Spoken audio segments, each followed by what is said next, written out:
Hello, everyone. Good evening. I hope you're doing well. My name is Megan Penley Pickett. I'm the Dean of Education for the Heartland Institute of Financial Education's College Coaching Program. Good to see some familiar faces, pictures, names on here. And I think we have some folks that we haven't talked to before. So very glad to have you all with us. Depending on where you are in the country, it's a varying degree of what time it is and what you all are dealing with. So I'm very glad that you are all here. How tonight is going to work is I'm the only presenter. So the way that we're going to do that is I'm going to walk through the slides I have for this evening. I'm going to share my screen, go through my presentation, and then we'll have plenty of time for questions and answers at the end. So if you have questions, feel free to put them in the chat during the program. I won't get to them until the end, but I will get to them. So don't worry about that. But it's a little more challenging to sort of toggle back and forth, between the two. And so there's also going to be a chance to ask live questions at the end. I love live questions, and we have a little over 20 people on right now. And that's actually a really great group size to have people asking questions live, because often what happens is if you have a question, then someone else has that same question or a version of that question, that type of thing. And if you put it in the chat, that's perfectly fine as well.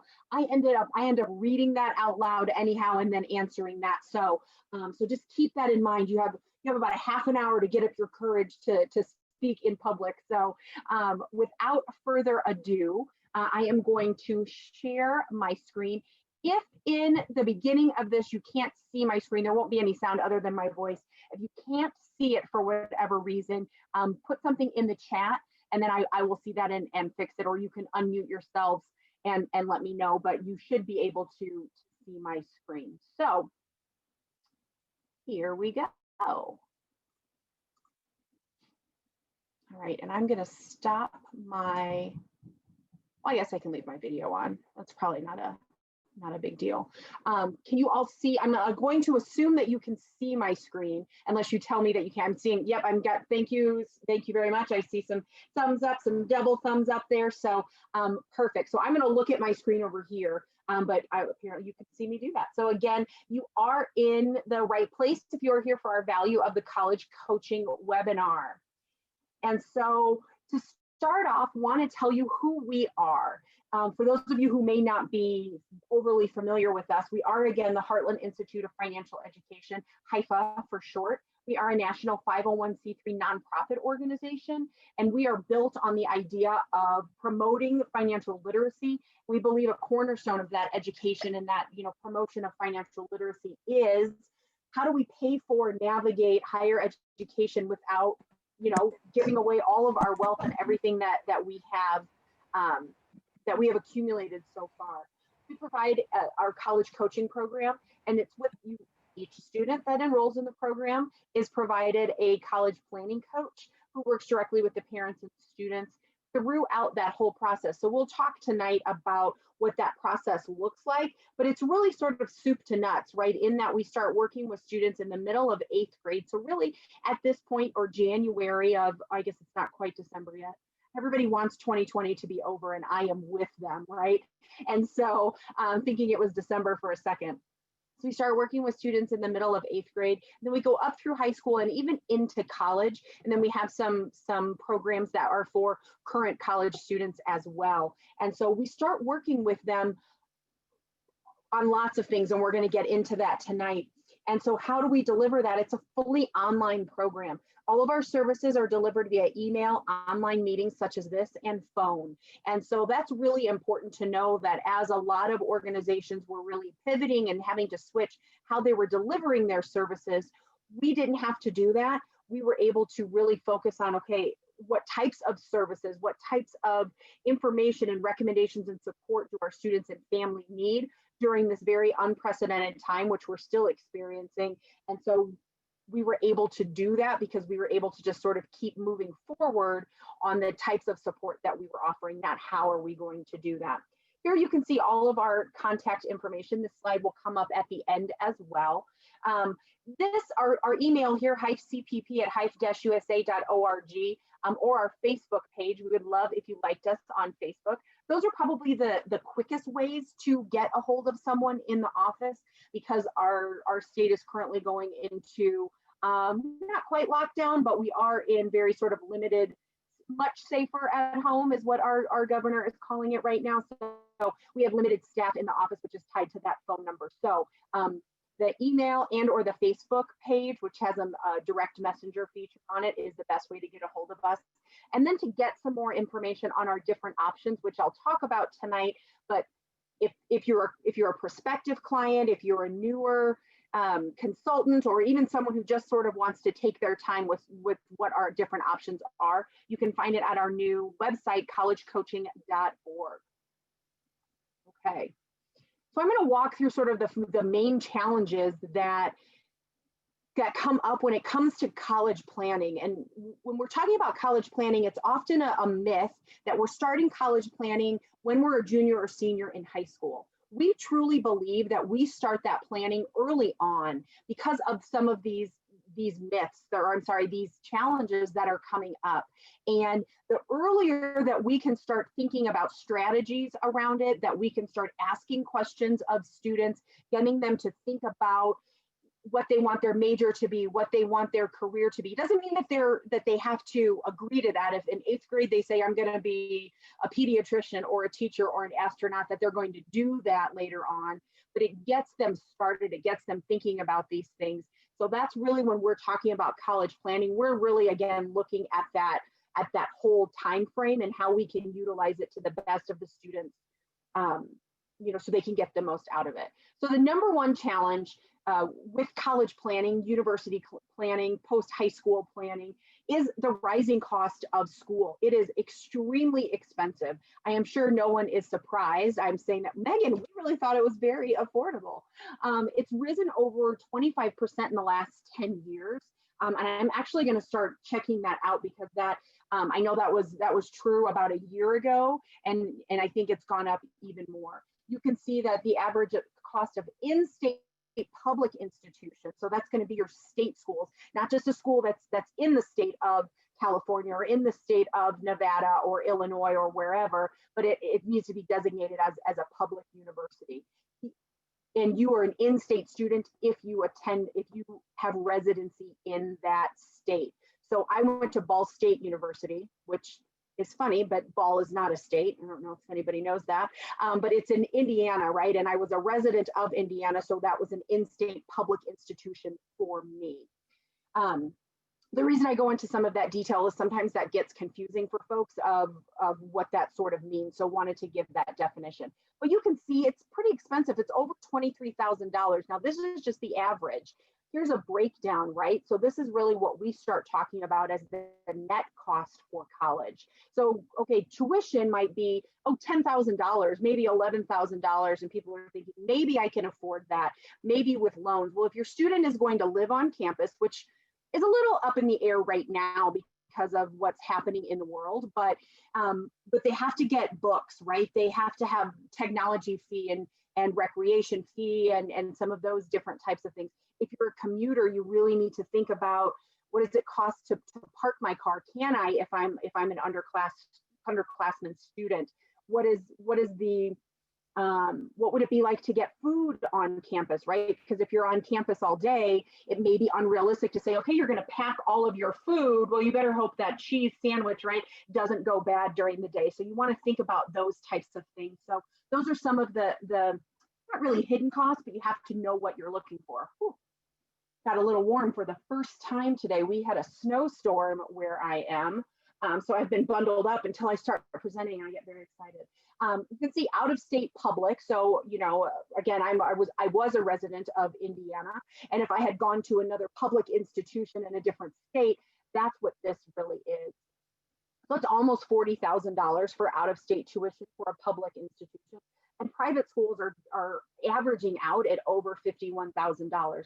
I spent 15 years of my academic career working at a private university here in the state of Colorado, where I live now. I guarantee that it was not this. It's closer to $65,000 for that particular university. So I want to emphasize these are averages, and they still feel pretty blood pressure inducing high, right? We have students that are graduating with an average debt of almost $33,000. We're going to talk a little bit more about the financial aid piece, but you can see that there's a lot of money that goes into this. If you're a consultant, this is one of the main reasons that clients start talking to you about college planning.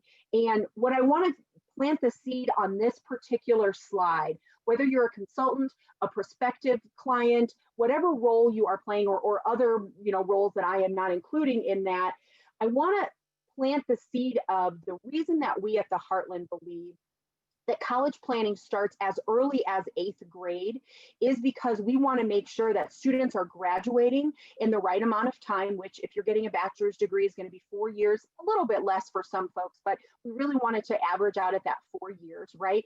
We want you to, and I'm going to start talking about this in a second, but start thinking about this. If you are starting to think about college planning in 8th or 9th grade, if there are changes that you as the parent or the individual who is going to, the guardian or someone who is going to help pay for college and university, 8th and 9th and a little bit into 10th grade for that student is when you can actually make meaningful changes to your finances, if there are any that you can make, that's going to have an impact on your expected family contribution later on. I'm not here to give financial advice. That is not my world, right?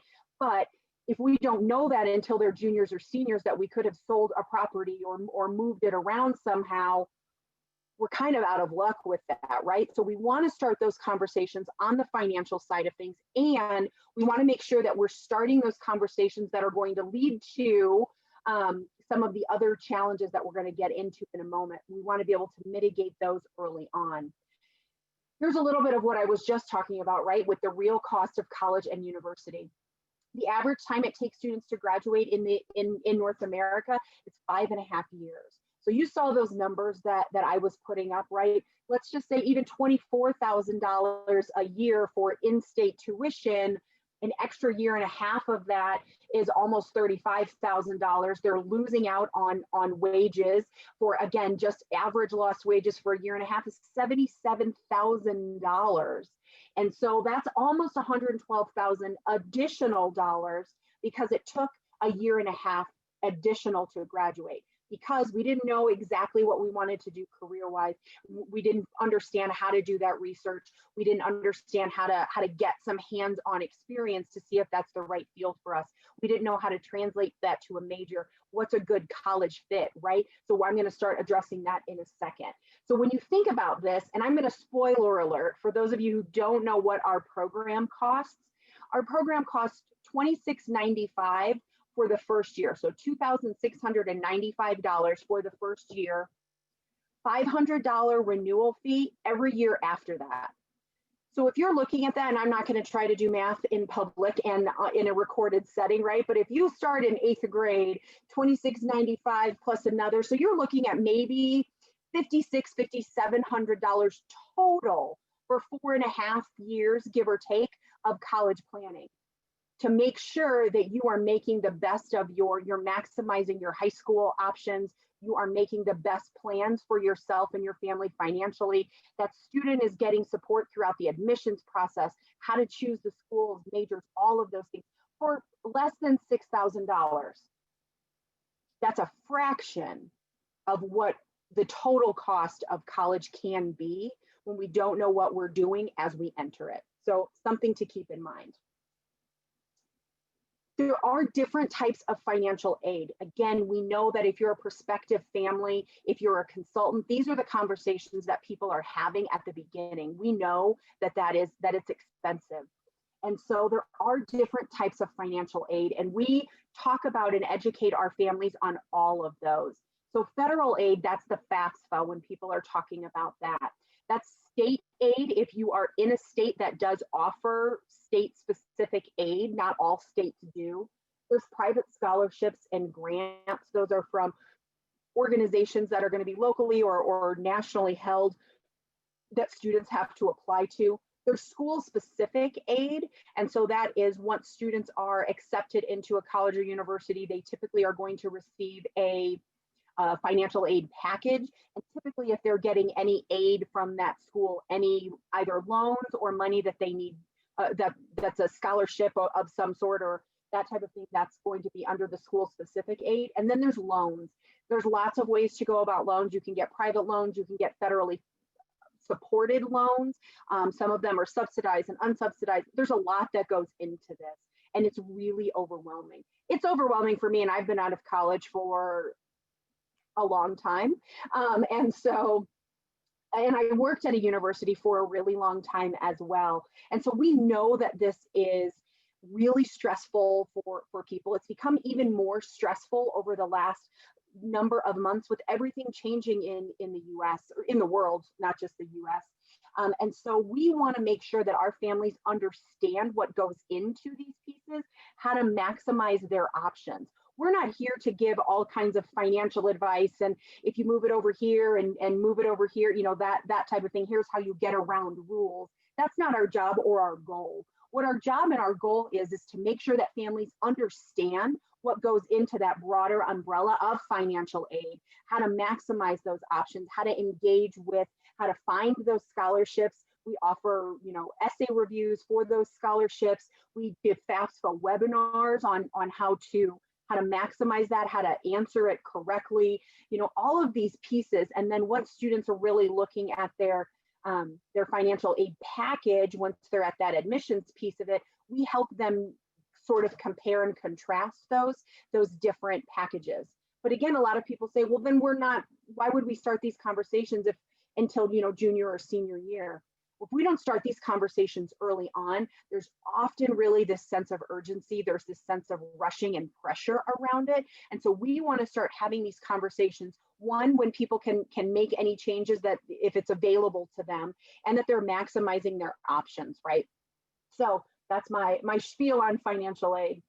The number 2 challenge in college or university planning is choosing a career. Most students aren't really quite sure what they want to be doing. They often are going to repeat, well, I want to do this or that because it's what mom and dad do, or a favorite aunt or uncle, or their friend's parents or something like that, right? And so we think, well, where do they even start? Well, with high school guidance counselors. And our high school guidance counselors, they work tirelessly on behalf of our students. But they on average, have 455 students that are on their caseload. And so that's a lot of students. Again, spoiler alert, because I'm going to say this again later on, the average caseload for a Heartland coach is 65 students. So students are getting that one-on-one experience, they're getting that one-on-one attention and focus when they need it to walk through sort of milestone steps. You want to make sure that when you're thinking about a career that it's going to be available when you graduate, right? Technology is moving quickly, and there are some jobs that are on their way out, some jobs that don't exist now. And so working with a coach that can talk you through, this is how you do the research for that. We don't have every piece of information or data around every career out there, right? But we know how to do the research. We know how to teach students and families to do that, right? So I always like to say, right, we're not giving them fish, we're teaching them to fish. So when more scholarship opportunities come up for them, they know how to look for those. They know how to discern what's a good opportunity for them when it comes to choosing a career. If something starts not feeling right, they know how to go back to the basics, how to have conversations around, what am I trying to think of? Conversational interviews. They are potentially shadowing people either virtually or in person, wherever that is safe and, you know, at a comfortability level, that they know how to do that. So they're shortening that life cycle of, I don't know what I want to do. Okay, let's move you into action. So we're teaching them how to do that. We also want to make sure that students understand what post-high school option is best for them, right? One thing I don't have on this slide, and I'll probably have to nope. I thought I could just update it right here so I didn't forget. But college or university is often the track that our students are interested in. We're also seeing students that are interested in trade and vocational training, and so going directly into a skilled trade. It's a big gap in our country right now. There's a number of jobs and high paying and good career tracked jobs that people aren't being filled. And so we're talking with students about that. Maybe gap year is a possibility for them. Now that looks a little different than it has in years past, but if they're going to take a gap year, we want that to be intentional. We want it to make sense. And the piece that I don't have on here is military. That's often sometimes an option for students, something that they want to do, something that they may want to do via a military academy, where you're going and you're getting sort of your traditional college degree while also sort of training for the military, and then you are required for X number of years of service, sort of depending on your agreement. So again, we want to talk to students about what options are best for them, because that is going to make much more of a difference. And so much like with that career, choosing a major is really hard for students. We have over 20 to 50% of students start college undecided, with 75% changing their major at least once, with an average, most of our students or most students in general change their major an average of 3 times. Now, changing your major in general, not a huge deal, right? It happens. We know people change their mind, their horizons get broadened, different things come up in it. Again, that comes back to, how do you utilize your resources? How do you do your research? How do you figure out what you're going to do? Because if you're changing your major so many times that you're sort of losing the impact that those classes have, you're having to take additional classes so you can graduate on time or graduate at all. Time is money. So there are ways to change your major that you are being a better steward of your time and money. And one of the best ways to do that is, one, to not change your major if you can avoid it. And two, to do that the least number of times so you can still graduate and move on to that career that you are interested in. And so the fourth and final challenge that I'm going to go over tonight, now there's a lot of other challenges that are out there, but these are really the challenges that our program speaks to and works with students on, is how do they even choose which college or university to attend? Often, much like with that career, it's like, well, my friend went there, my parents went there, the dog walker's cousin's brother that lives down the street went to school there, right? It's not grounded in a lot of what's the best fit for me, right? It's a party school, it's close to home, far from home, that type of thing. They're not really sure how many schools do they apply to. Do I apply to 20? Do I apply to 1? And so we really talk to them about what that method looks like, what really can make a difference, how to tier those out, how to maximize their options. You're going to hear me say that a lot, but that's really what our program does, is maximize their options in high school when it comes to extracurriculars, when it comes to academics, when it comes to volunteering, all of those pieces. So then you have options when you are applying for colleges and universities, and then you can maximize those options. 25% of undergraduate students transfer schools. Now, changing majors is one thing. Changing schools, again, sometimes it's necessary, but that often is going to equal, again, time equals money. And so a lot of times credits you have to retake those credits. You have to, they won't transfer in. Maybe you have to start over. So you really want to do the most thinking and research beforehand and get focused before you are applying and or attending, to make sure that that is the best fit for you. So we always ask people, what's your plan? And how much time do you have? When you lay it out like this, it starts feeling a little bit more real than like, I have 4 years. I don't really need to worry about it, right? If we're talking about 9th grade. There's 7 from the first day, of freshman year in high school, there's 720 days until college. If you're starting 12th grade, right, there's 180 days. And so when you look at it like that, you're like, oh, I can see why starting these conversations and building that plan early on gives you the opportunity to change that plan as you get new information, take some of that overwhelm out. Again, when we're in those pressure situations, when we know that there's a deadline coming up, which is going to affect more of our seniors, a little bit of our juniors, but you have put the work in, you have put the thought process in, right? And so we want to sort of highlight that for people. And so here are some of the benefits, and I've talked about that sort of throughout as it came to the challenges. But again, we offer that one-on-one individualized attention, because the average caseload Of our coaches are 65 students. Again, strategies to maximize their academic options in high school, as well as their extracurriculars, right? Not only is it providing a well-rounded experience, which we want people to be well-rounded individuals, right? We all have one-sided or single dimension people that are in our life, and you're like, we really need you to round that out, right? Like it's just what society is looking for. It creates a richer experience. It creates more opportunities to make connections with peers, with academic teachers and advisors and all of that. And it also creates an outstanding admissions candidate when we get to the admissions time, right? Which is right now for our seniors. We are in high intensity and application season for our seniors. When you start this process late into junior year, or even into your senior year, you are removing your opportunities to make course corrections throughout high school.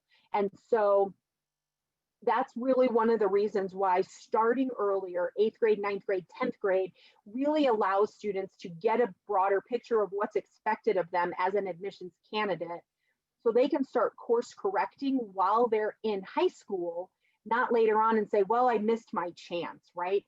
We offer that and really, really push the hands-on career-focused research. Again, that financial aid navigation that I went through a few slides ago, a tailored college search to fit the needs of students, right? There's over 3,000 colleges and universities in the US alone. And that is public and private and large and small and medium size and rural and in a city and single sex institutions and religious-based institutions and all the things, right? And so we want to make sure it's a good fit. So we start talking about that early on.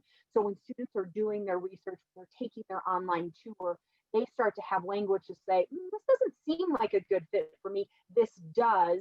And they can start building their plan around them. And then again, this essay review, I think this is a unique piece of our program in that when you are in our comprehensive program, you get unlimited essay reviews, both for college and university admissions, as well as scholarship applications. And so that's huge. There's no cap on that. Now we ask students to be reasonable, and our coaches keep an eye on that. And this is only for that. It's not for classwork, but we have a team of very talented essay reviewers that do this in conjunction with our coaches, and it's simply phenomenal. Here's just some of our results that we had in this past academic year. You can see we had students accepted to over 262 different schools. Here's just some of them that we thought might stand out to people, right? Yale, Princeton, Johns Hopkins, MIT, all of that. We reviewed over 2,000 essays, $2 million, $20 million in scholarship dollars, reevaluation, over $350,000 in reevaluation. Now that's working with the college planning coach to say, okay, how do I do this? So the family can then go back to the school that they've been accepted to and have been given a financial aid package and say, thank you, I'm very excited about this. Are there other scholarship opportunities? Is there more financial aid? I still have a financial gap, and our students have gotten over $350,000 in this past academic year because we walked them through and encouraged them to ask the question. Oh, one other thing I want to point out, whoops, I'm going the wrong way, that I want to point out is that most of our results, because they're quantitative like this, really come for our juniors and seniors. Oh, I've got something in my eye, sorry. It comes for our juniors and seniors. But I do also want to point out that we really encourage our students to use their quote unquote downtime, their school breaks, for something intentional. It doesn't have to be all work and no play, but maybe it is getting a job. Maybe it's looking at internships. It is how do you take some classes in the summer, either online or at a local community college or a local university, right? So we'll start talking to them again about how to best maximize their options, take advantage of the resources around them. And we've had students that are then accepted into elite summer camps and internships, which really does give them a leg up, especially if it's at a camp that's really tied to their major and career, or really a passion area, right? That's really important. So it's also one of the pieces that we really focus on, especially for those students who start our program at a younger age. And so who are our coaches? Our coaches are all educators with 20 plus years in the workforce, whether they're coming from training and development and human resources, maybe they have been or are currently college professors, they've worked in financial aid, they're sort of across the board. I'm a former director of student engagement at a private mid-sized university, and so really looking at that, we have fantastic coaches. If any of you have worked with our coaches, you know that that's true. They're all fully vetted and trained, which means that we say yes, that they have background checks and they are working with our students with our seal of approval, and they're very student focused. This is not a job. Education is typically not a job you go into because you enjoy, vacations and lots of money and that type of thing. You go in because you want to make sure that students and their families get the information and support that they need, because we truly, truly believe in the student experience and the college and university experience as well. Here are some options. This is our program. This is that information, like I said, and it's laid out a little bit different, but to get some more information on these specific options, you go to that collegecoaching.org website. Let me tell you how this slide is laid out. This red bar up here is referring to our comprehensive program. This is the program that we have had for over a decade, coming up on, I think, 13 years. This is the full year, 12-month program. So this is traditionally what, if you've been with us at all at any point, this is the program that we have. It is $26.95, like I said, for that first year. There are payment plans available for that. And then each renewal after that first initial year is $500. And so it can be very affordable. I know that $26.95 feels a little jarring at the outset. Totally get that. The payment plans make that available, make it, an option for people. And then knowing that, okay, we're going to do this first year and then that next year is $500, right? Again, we're talking less than $6,000 for 4 or 5 years of this program. This is where you get unlimited access, email access to your coach, those additional recommendations, and access to special webinars that we do only for the students and families who are enrolled in our program. Now, why these arrows are here is what we did this year, because we were doing this right before coronavirus hit, before the pandemic really kind of took the legs out from under the education industry. So we were really looking at this. One, how do we make this more accessible to families? How do we make it more accessible to you as consultants? Because there are students that have a high school experience where they are getting the majority of what they need and they just need a piece of the program, but they may not need the whole thing because maybe they're in a smaller school or for whatever reason, right? So they're getting more of that one-on-one attention. So these are really designed to be done individually. So there's 5 of them here. You can see that the first 4 are $649. No payment plans available with that. That is a one-time payment. And then this post-high school planning is $349.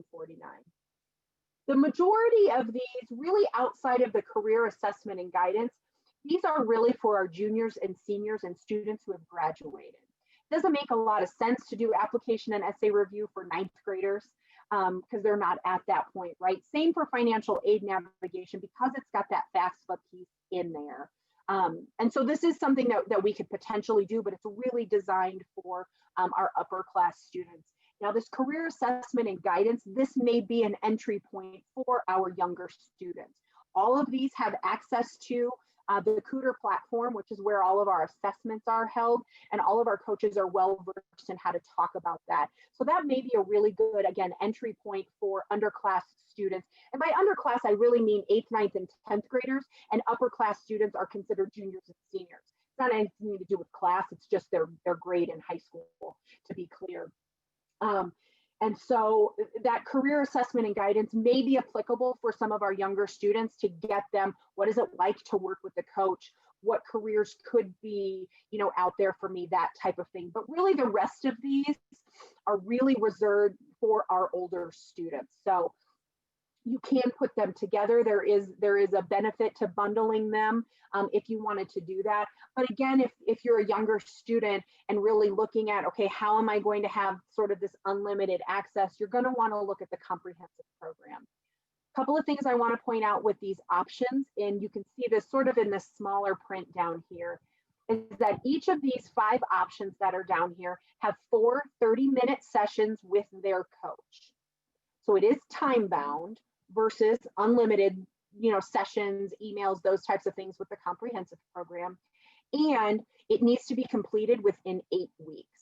Whereas obviously with the comprehensive program, you're signing up for a year. And so you sort of move a little bit at your own pace. Your coach is there to keep you accountable, move you forward through some different steps. But these need to be completed within 8 weeks. So I don't want to get too much into the nitty gritty, but those are some important points as people are thinking about the options. Again, they really are designed to fit short-term and specifically focused needs that do literally fall within these boxes. So if you have any questions on that at some point, often after these programs, people start talking to families about that, or as a family, you start considering it. You're like, well, how does this work? And how, you can absolutely email me and I will walk you through some of those specifics. Here we go.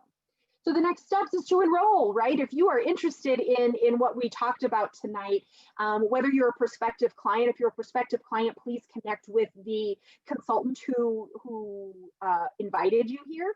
If you are a prospective client who's not connected to a consultant, you'll have our contact information. You can connect with me and we can talk through what those next steps are. It's a fully online enrollment process. You can do it directly from collegecoaching.org. You as a consultant can also do it directly from collegecoaching.org. There is a place to put your name in there. If you are someone who is not connected with a consultant and you use that form, you just leave that part blank. Tried to make that pretty simple. Like I said, there are payment options available for the comprehensive program. The options, even if you bundle them, you do need to pay those. That's a one-time fee. You can begin working with a coach in less than 5 business days. We really try to keep that going. It mainly comes to me and then I send it back out. So I'm sort of the middle woman on that. And so try to do that as quickly as possible, because we know that it's, even if you're in 8th grade or 9th grade, it still feels like, okay, I'm signing up for this program. We want to get started with it. And so we do the best that we can to make that happen in 5 business days.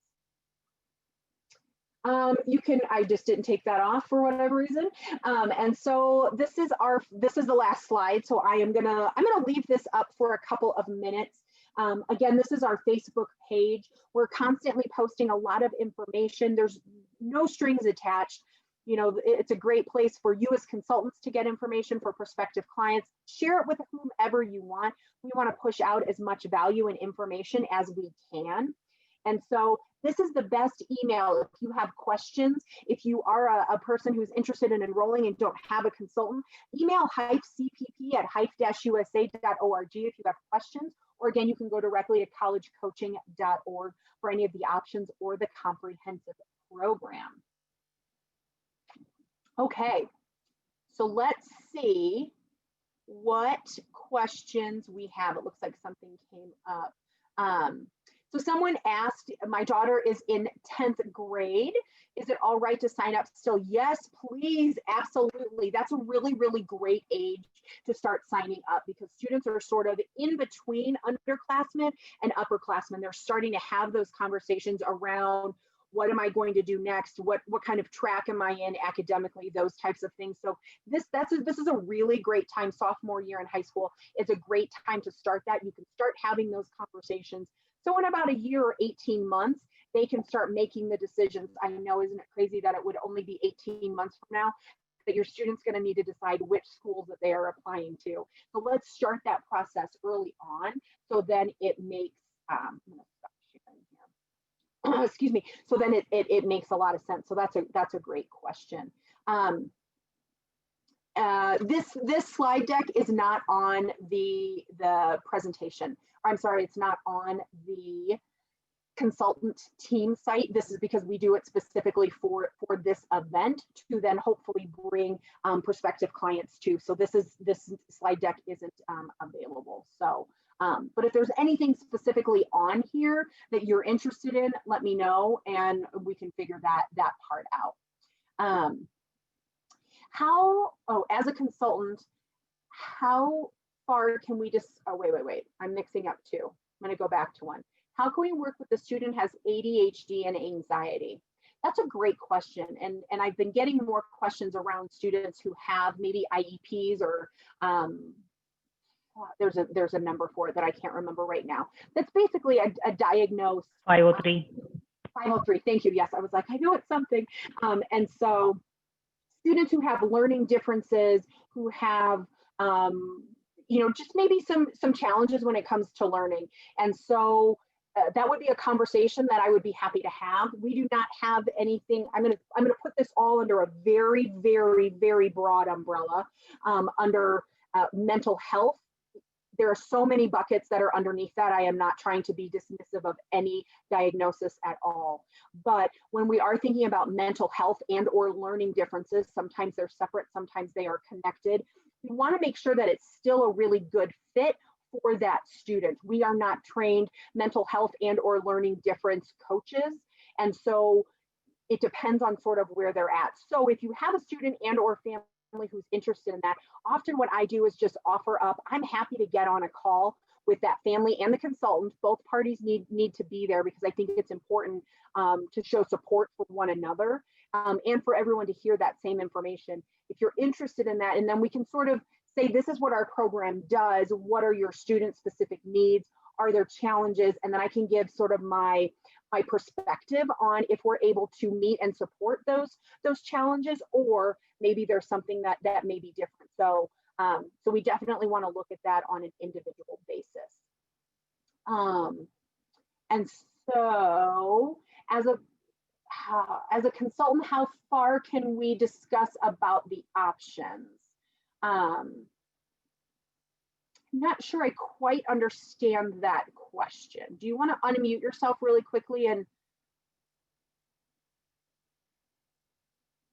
Araceli Hermosa? Yeah, I was just wondering. Hi, it's Araceli. I was just wondering, like the different options. I know that it's by coaches and it's time framed, and it's not part of what we can actually offer. Is that, I don't know, I'm not too sure. No, so let me see if I hear this correctly. Thank you for that clarification. So that is absolutely something that you can offer. You can talk about that with clients. They can sign up for that. That is absolutely fine. And we want you to do that. I wanted to give some more context because often people are like, well, great, we'll have the financial aid navigate, because this was new for us, right? That we rolled these out in April. And we had our first student sign up in like May or June. And so we're figuring this out a little bit as well. And what we have found is that, people are really interested in the idea of financial aid, and they're going to sign up as a freshman or sophomore, but it doesn't really hit their needs on what they're looking for, right? Or, well, let's look at the admissions guidance. We're like, it's really designed for our older students who are going to have closer access to some of the documents, right, that you're going to need. But yes, absolutely, talk about that. We have information on the team consultant site. There's some slides. That particular slide is there. We also have a breakdown slide for you as a consultant, sort of walks through what are some of the similarities and differences, so it helps you with your language as well. So yes, please promote as much as possible. So let's see what else. Owning a house, will owning a house be a factor in receiving financial aid? It is an asset and I'm not going to go into a lot of financial aid stuff here. It's not my wheelhouse. So what I can tell you is that it is an asset. And so depending on how much you owe on that house, and if it's a primary or secondary or rental, so there's lots of categories that can go in. But owning a house in general doesn't seem to be negative because most people still owe on their house, right? And so thinking about it like that. So that's, without having too much information about it, it is a factor, yes. Having a daughter in high school who is still a senior, is it still an advantage? I always think our program's an advantage, and I would want to make sure that it would meet the needs of that student. So depending on where that student is on the application process, knowing that those deadlines are in this month, looking at maybe, scholarship opportunities that are out there, teaching her how to teaching her how to navigate that. So really assessing where that student is. Maybe an option is better. Maybe the comprehensive program is great, because that's then going to take her through the rest of the admissions process, the making decisions and depositing, as well as into her first year of college or university. So again, if that's a question and we want to talk about that, when I'm done here, I'm gonna put my email in the chat box.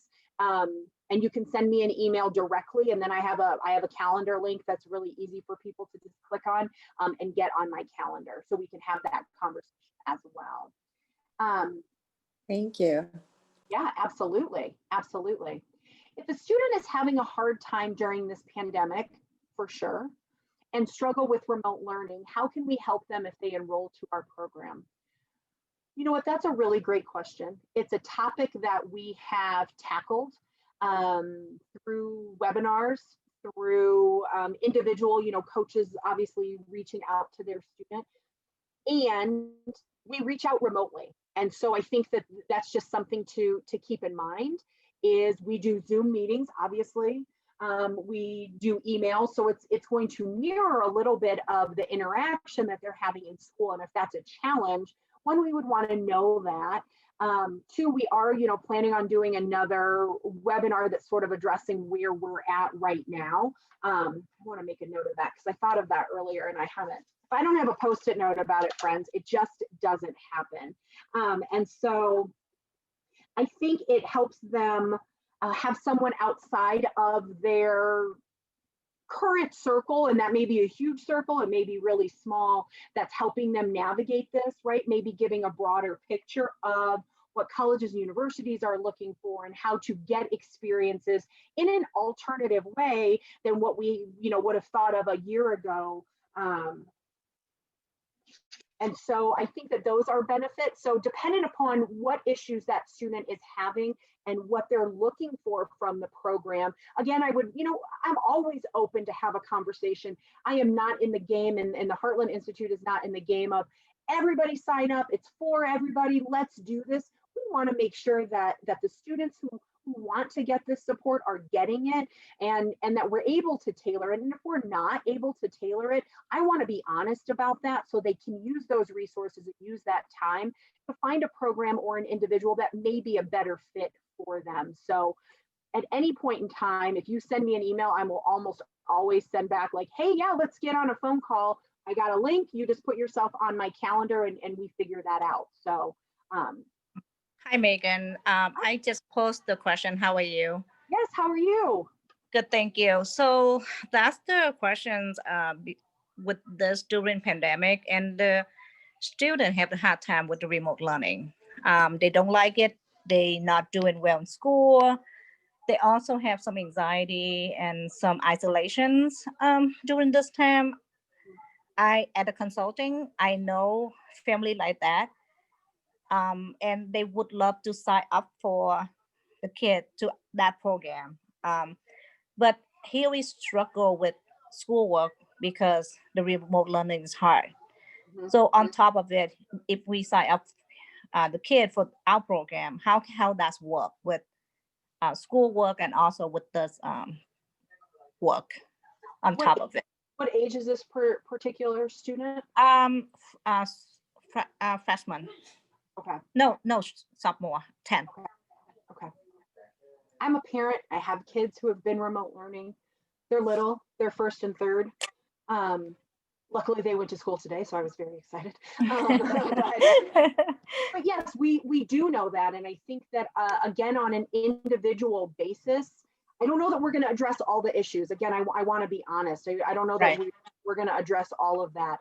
I think that what we are trying to do is when our students are experiencing that, or they're coming in with those challenges or not doing as well as they had in the past and those types of things, really trying our best to talk to them about it, to offer up maybe some solutions or suggestions that maybe they haven't, and maybe they have. I don't know about any of you who are parents or who are influential in children's lives at all, right? That if you can say something, you know, I think you should eat green beans, and they're like, oh yeah, they're just so gross. And then someone else's, you know, somebody's cool dad is like, Yeah. green beans are good for you, and they're like, this is my favorite vegetable, Mom. Why haven't we had it before? Yeah, I wish I had thought of that. So that's also sometimes what our coaches can offer, is that we're not the parent. And so we can push differently. We have that, you know, and we build rapport with our students for that purpose. And we can offer up some of those suggestions to help maybe navigate through the isolation that, again, mom and dad and grandma and aunt and friends have all said, but they're like, ugh, you're, you know, just not as smart as anybody else. And so again, it would have to be on an individual basis, but I do think that those are the cases where our coaches are finding success in supporting their students, is when they're able to then have the conversation of like, what's really going on? How can we help you? Here are some suggestions. So Yeah, I can just add on that, Maggie. So yeah, I'm a sophomore parent. I registered my daughter recently, brand new, like 1 month ago, in a comprehensive plan. The main reason I joined her is the reason of the remote learning and so isolation. These high school students, they come up to the parents about suggestions only on few times. And then I feel strongly that apart from mom and dad, aunt, uncle, someone has to sit with them. Someone has to like talk to them.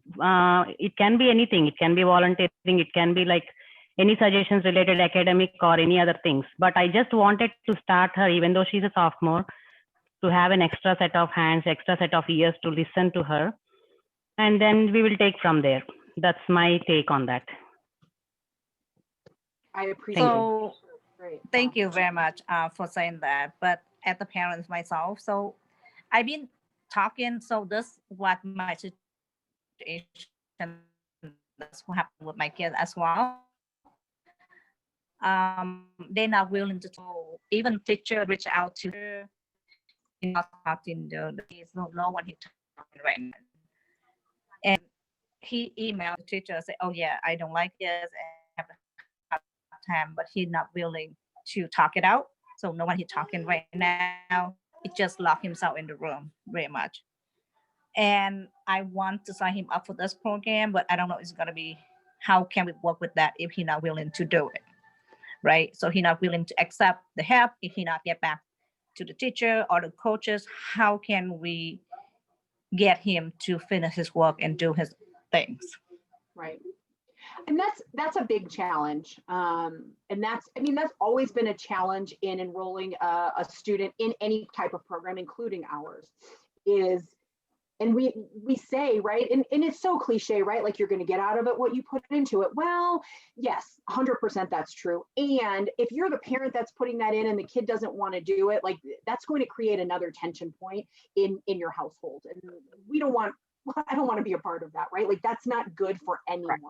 And so really making sure that student, we say this all the time, so this isn't directly, at you or the students that you're working with or your son, but we always tell people and consultants and families we want to make sure that the student knows that they are responsible for doing the steps. We want parents to be a part of it, absolutely. But if parents are going to do, and again, I'm extrapolating on what you're saying, I'm not responding to that specifically.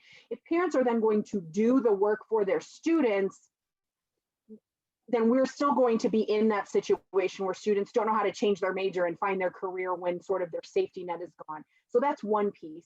With this additional piece of, there's so much remote learning and it really going on for a long time, that's really challenging if students really are not thriving in that environment, and a lot of students are not. That potentially adding something on right now may not be the answer, and it might be, and our coaches, I think, would do everything that they can, and we want to make sure that our students and families, whether they're officially a part of Heartland or it's just sort of our, in general, we want to make sure that they are mentally doing okay. And this is a really hard time for students. and to add college planning on top of that, we have found that that has not been the best timing for a lot of people, a lot of students or parents, right? And so we want to make sure that like I said, I'm a parent, I'm an aunt of a current college student and a senior who's applying and all the things, right? And I'm like, you got to do what's best for you right now. If college and university or whatever you're going to choose after high school is the right path for you, that's going to work out. You're not too late. You need to get through the day-to-day piece of that. And if that's a real struggle, let's not add more additional struggle on top of that. Let's help them through kind of where they are. And then this will meet them where, at a better time. So that's sort of my broad and specific response to that. And my heart goes out to people. My heart and my mind and my educator soul, right, is like, this is a tough time that nobody saw coming in any way for our students, our kids, your kids, right? We didn't see that. And so some students, again, are thriving and some are not. And that has nothing to do, that's not a good or bad, but we don't want to add that extra stress on them if it's not necessary right now. So. Yeah, it's great. And I'm gonna try, like you say about your daughter, I'm gonna try that as well to see that's work. Also, I'm gonna reach out to you to, to see if you have available tomorrow. We can talk more about that. What your recommendations for either side the kid up right now, or we have to wait until everything's settled out a little bit. Sure. From there. Thank you so much. Absolutely. Yeah, absolutely. Thank you. Thank you for everybody, for all that you're doing as a parent, as a consultant, as a human being in the world. Thank you for all of that. So I did just put my email in the chat. It is megan.pickett@hife-usa.org. So megan.pickett@hife-usa.org. Feel free to send me an email, and I will send you an email back that says, here's my Calendly link. It is always updated. This week is a little sort of crammed because my kids are out of school one day, and I don't know about all of you, but having a lot of meetings when your small children are home doesn't seem to be as professional as I want to give off. So try to mitigate that as much as possible. But we'll definitely get that on the calendar. And then that link is always available to you. So if I've ever sent it to you in the past, it's the same link. So go ahead and you just put yourself on a time that works for you. So takes care of all those pesky time zone issues, all the things. So yeah. Any other questions? We're coming up on time, but I want to make sure that if people have questions or concerns that we are able to answer them. So I just have one question. The 649 plan, if a parent choose, that is only going to be for 8 weeks, and after next year, probably if they want to renew, is it going to be like 500? So those are some of the things. So it's the 4 sessions. They only get 4 sessions that have to be completed in 8 weeks. So it doesn't just go for 8 weeks. It only goes for their 4 sessions, and there's no renewal for that. So the comprehensive program is the only one it's renewal because it's on a yearly basis. So if you sign up for an option, it's really about those 4 sessions. We just don't want that taking a year because that loses its impact of it being a very focused, sort of intense working on this one piece of college planning. If that, it gives you a lot of information, but does that answer your question? Yes, absolutely. For example, if they want to renew the next year, how much it costs if they choose for 649 plan? They just have to buy that plan as many times as they want it. There's no renewal plan. We only renew the comprehensive program. Got you. Okay, that's all. Thank you. Yeah, absolutely. And if someone purchases a small plan for 649, I say small because it's smaller money and smaller time.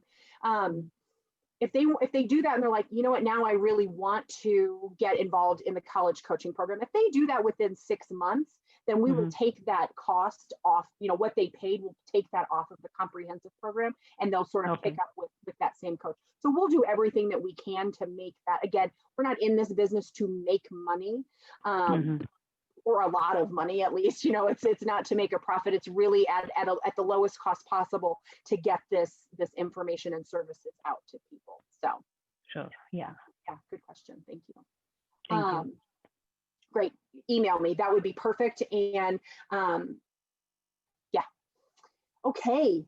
Everyone, thank you so very much for joining me this evening, this afternoon, middle of the night, wherever you all are. I certainly appreciate it. It's all of you who make this worth it. It makes it such rich conversations. I can give this presentation every day, and all of the questions and concerns and general conversations or genuine conversations that we get to have really make it worth it. So again, send me an email if you want to get on my schedule. Just let me know that. I'll send you my scheduling link. I am recording this. I don't know that anybody ever wants to rewatch a whole hour-long webinar, but it will be available to you or to share with others as well. So if anything comes up, reach out to me. Reach out to hypecpp@hype-usa.org. I wish you all happiness, health, safety, all of the things as we are navigating the most bananas year on earth. So at least, you know, in recent times. So thank you all so very much. And I hope you have a great night. Bye. Good night, everyone. Thank you.